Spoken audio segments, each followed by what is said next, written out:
আমরা সকলেই যে যাই পরিকল্পনা করি না কেন আসলে বাসায় কি রান্না হবে সেইটার পরিকল্পনা তো ছোট বাচ্চারাই করে। আর যাদের বাসায় ছোট ছোট বাচ্চা কাচ্চা আছে এইটা মূলত তারা সকলেই খুব ভালো করেই জানে, তাই না?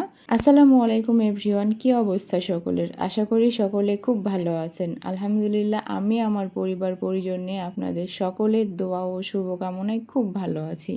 বরাবরের মতো চলে আসলাম নতুন আরও একটা ভিডিও নিয়ে। আজকের এই ভিডিওটা মূলত ছেলের রিকোয়েস্টে বানানো। তার আবদার ছিল আমি যেন অবশ্যই তার পছন্দের বিরিয়ানিটা রান্না করে খাওয়াই, কিন্তু বিরিয়ানি রান্না করতে গিয়ে দেখি অনেক অনেক জিনিসপত্রই নেই। আসলে এখন বাজারে গিয়ে নিয়ে এসে আবার রান্না করাটা অনেকটা টাফ হয়ে যায়। তাই ভাবলাম কেন না আমি আজকে তাকে তেহেরি বানিয়ে খাওয়াই। তাই তো হাতের কাছে যা কিছু ছিল সবগুলো নিয়েই শুরু করে দিলাম। আমি এখানে আজকে গোটা মশলা তেমন কিছুই দেব না, সবগুলোকেই চেষ্টা করব বেটে দেওয়ার।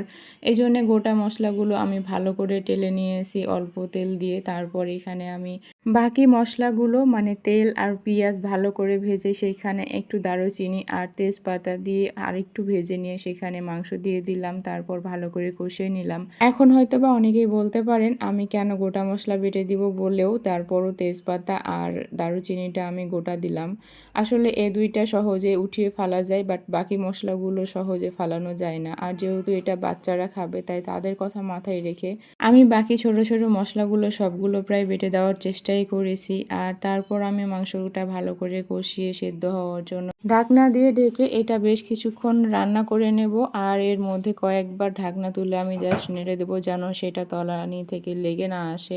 তারপর মাংসটা ভালো করে কষানো হয়ে গেলে আমি এখানে পরিমাণ মতো পানি দিয়ে দিব যেন সেদ্ধ হয়ে যায়। একেবারে প্রপার কুকড হবে না, এটা 85% সেদ্ধ হবে। 85% সেদ্ধ হওয়া পর্যন্ত আমি ঢাকনা দিয়ে ঢেকে ভালো করে রান্না করে নেব। আর এর মধ্যে বেশ কয়েকবার ঢাকনা তুলে আমি নেড়ে দিয়েছিলাম, কারণ যখন মাংসটা প্রায় সেদ্ধ হয়ে আসবে পানিটা টেনে যাবে, ঠিক তখন যদি ঘন ঘন নাড়া না হয় তাহলে নিচে থেকে পোড়া লাগার একটা সম্ভাবনা থেকে যায়। আর যে কোনো খাবারে যদি একটা পোড়া লাগার একটা ব্যাড স্মেল আসে তাহলে অবশ্যই আমাদের কারোরই খেতে ভালো লাগে না। এরপর মাংসটা প্রায় সেদ্ধ হয়ে আসলে আমি এখানে ধুয়ে রাখা চালগুলো দিয়ে দিলাম। ধুয়ে রাখা চাল দেওয়ার পরে আমি বেশ কিছুক্ষণ ভালো করে কষিয়ে নেব। চালগুলো ভালো করে ভাজা ভাজা হয়ে গেলে আমি এখানে চালের দ্বিগুণ পরিমাণ পানি দিয়ে ঢাকনা দিয়ে ঢেকে বেশ কিছুক্ষণ রান্না করে নেব।